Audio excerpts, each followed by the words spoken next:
رب العالمين وأفضل الصلوات وأتم التسليم على سيدنا ونبينا وحبيب قلوبنا وطبيب نفوسنا وشفيع ذنوبنا أبي القاسم محمد. اللهم صل على محمد وعلى آل بيته الطيبين الطاهرين المعصومين الذين أذهب الله عنهم الرجس وطهرهم تطهيرا. تقبل الله صيامنا وصيامكم. Only a few more days to go until the end of the holy month of Ramadan. And last night I shared with you all the famous dua that is recommended to recite in the last 10 days of the month of Ramadan. And it is, of course, stressing on the very important issue of us hopefully being able to salvage something from what is left from this holy month. There's a beautiful verse in the Holy Quran, and all the verses of the Quran are beautiful, of course, but this has a good image that we all need to reflect on to make sure that in all the accomplishments and achievements that we've received during this holy month, how easy it is for us to lose all of it. And that's usually the case, isn't it? Where a person assumes that after having returned back from Hajj or after having done something really big and important in their lives as far as a religious ritual, the assumption is that, they're really good, they're going to, be a better person and things like that. But we all know that shaitan is always going to be waiting for us to ambush you. Shaitan is going to ambush you. And this happens to absolutely everyone. No one has immunity from Iblis except for the Ma'sumeen alayhim as-salam.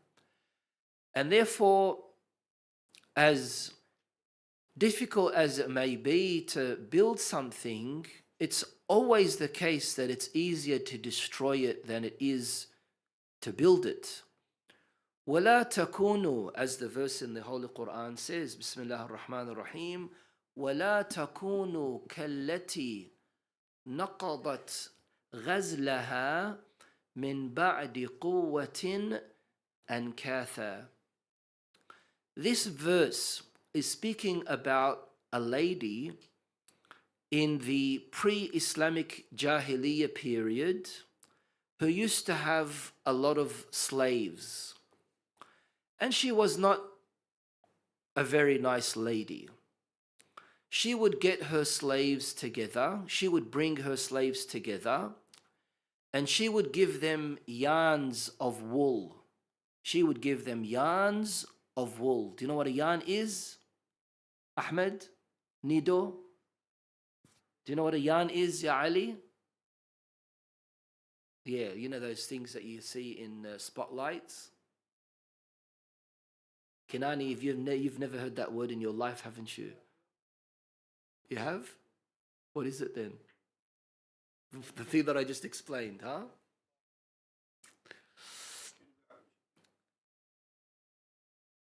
Ghazl.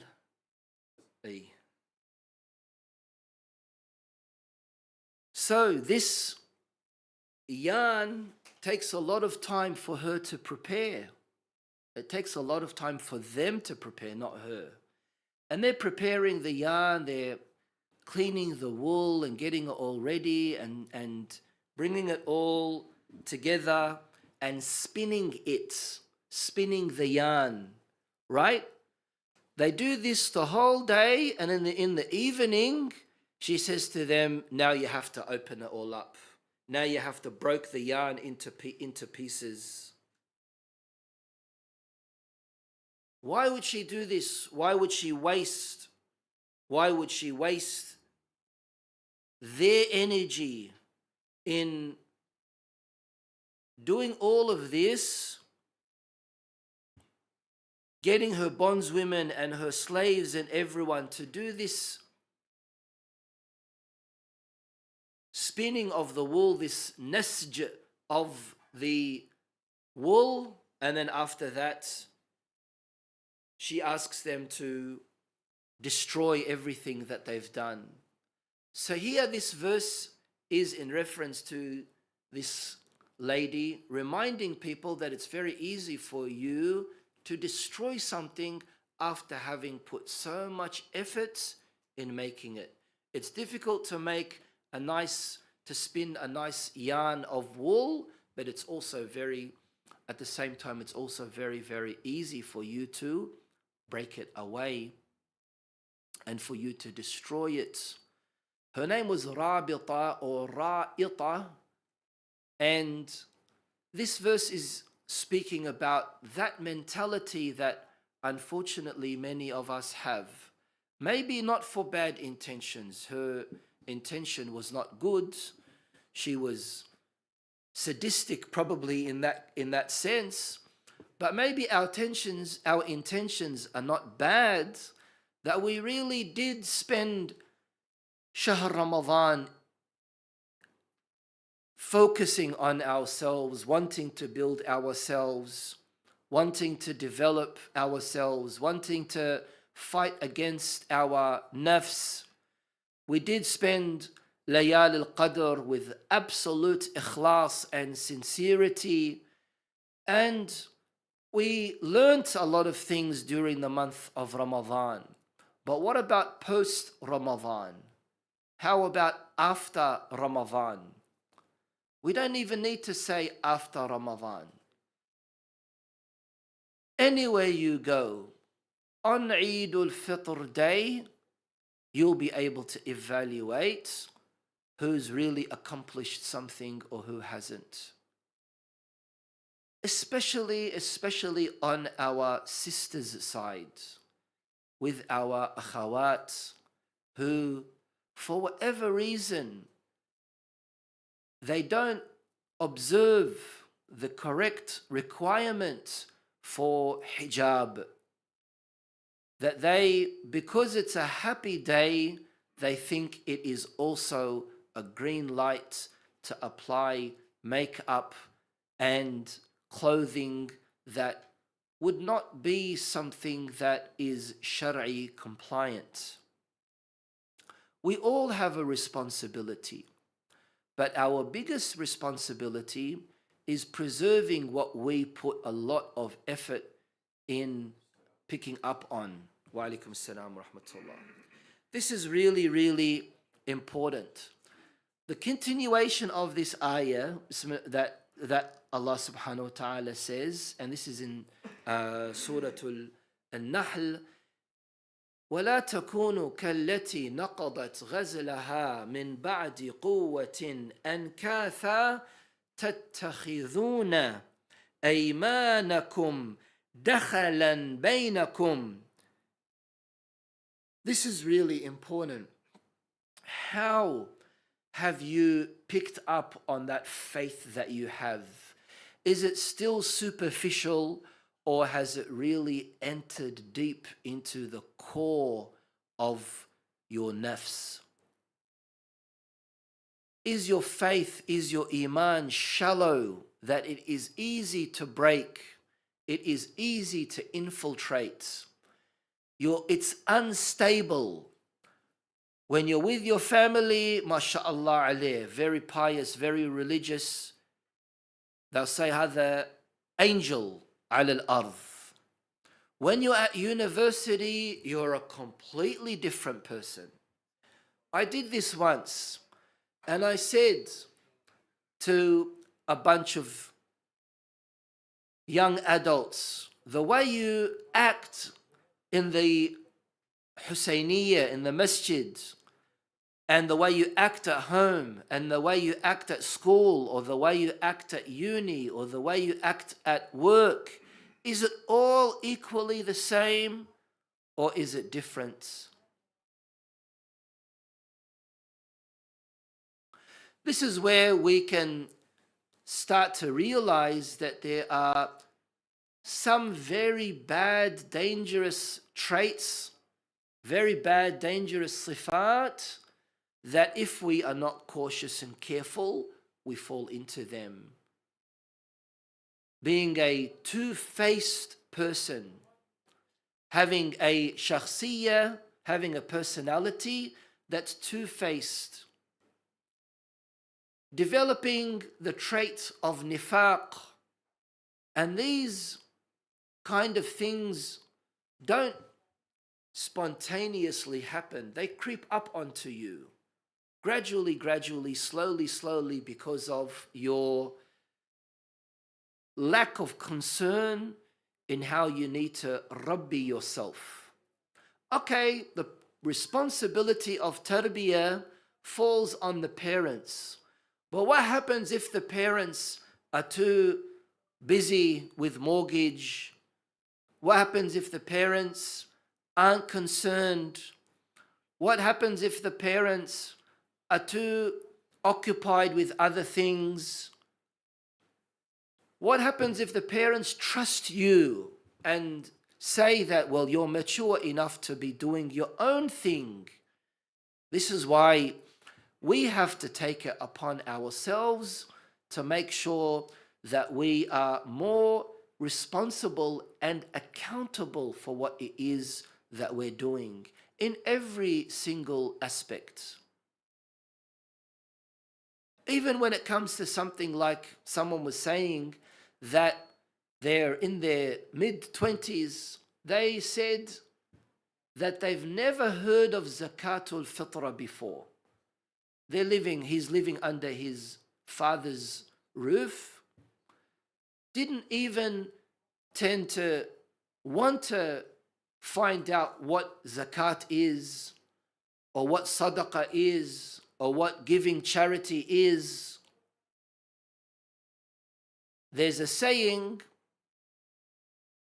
I don't think it's a hadith, it's a saying, and it says, Alamatun nifaq adamul infaq.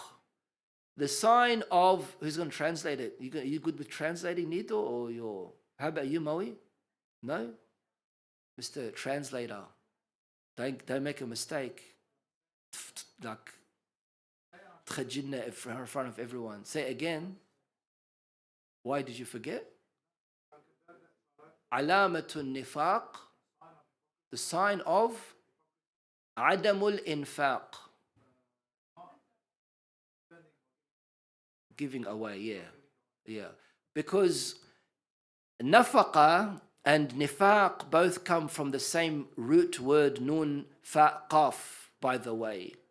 So that's also a sign as well that a person isn't harraking their hand, putting their hand in their pocket, giving away, donating, charity. You go to a mat'am with your friend, and it's time for payment, and your mate disappears. He goes to the hammam for half an hour because he's waiting for you to go and pay. He doesn't know that he's missing out.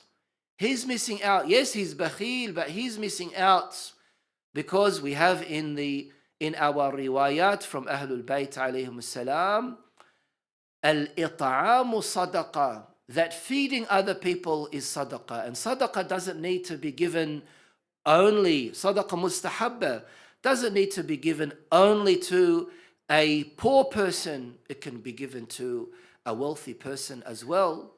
Yani, a lot of what we do, we need to, or we should have it done in the niyyah of sadaqah, These are the changing and the arrangements that we need to make in our mindset and in our intentions as well. This is why, let me finish with this hadith. I did start a little bit late today. This is why there is a hadith I'll read and translate simultaneously, inshallah. This book is in one of our 4 hadith books in Kitab Man La Yahdaruhu al-Faqih, where it says, نظر الحسن بن علي عليهما السلام إلى الناس في يوم فطر. Imam Hassan, salam Allahi alayh, he saw some people on the day of Fitr, on Eid al-Fitr. يلعبون ويضحكون. This is also a reminder that we have to be maximizing our benefit, inshallah, for the next couple of days before Eid al-Fitr. يلعبون ويضحكون. Imam al-Mujtaba alayhi salam, he saw a bunch of people on Eid al-Fitr day playing and laughing, يعني enjoying themselves. فقال لأصحابه والتفت إليهم. He looked towards his companions and he said to them, إن الله عز وجل خلق شهر رمضان مضمارا لخلقه. Allah subhanahu wa ta'ala created the month of Ramadan as a way of concealing things and granting things to his creation. يستبقون فيه بطاعته إلى رضوانه. They compete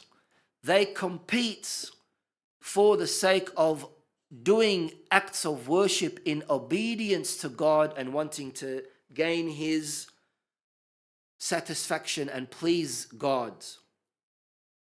فَسَبَقَ فِيهِ قَوْمٌ. In this competition of doing good things, some won. They were quick and they won. فَسَبَقَ فِيهِ قَوْمٌ فَفَازُوا وَتَخَلَّفَ آخَرُونَ فَخَابُوا. And in the month of Ramadan, there were people who were left behind and they lost. فَالْعَجَبُ كُلُّ الْعَجَبِ مِنَ الضَّاحِكِ اللاعب في اليوم الذي يثاب فيه المحسنون ويخيب فيه المقصرون. And it's very shocking and surprising that someone who's laughing and playing and enjoying themselves on this day, on Eid al-Fitr day, where one group of people is being rewarded because of their good deeds, and another group of people are lost because of their shortcomings. Muqassirun, because of their shortcomings. وَأَيْمُ اللَّهِ. And by Allah, لَوْ كُشِفَ الْغِطَاءُ.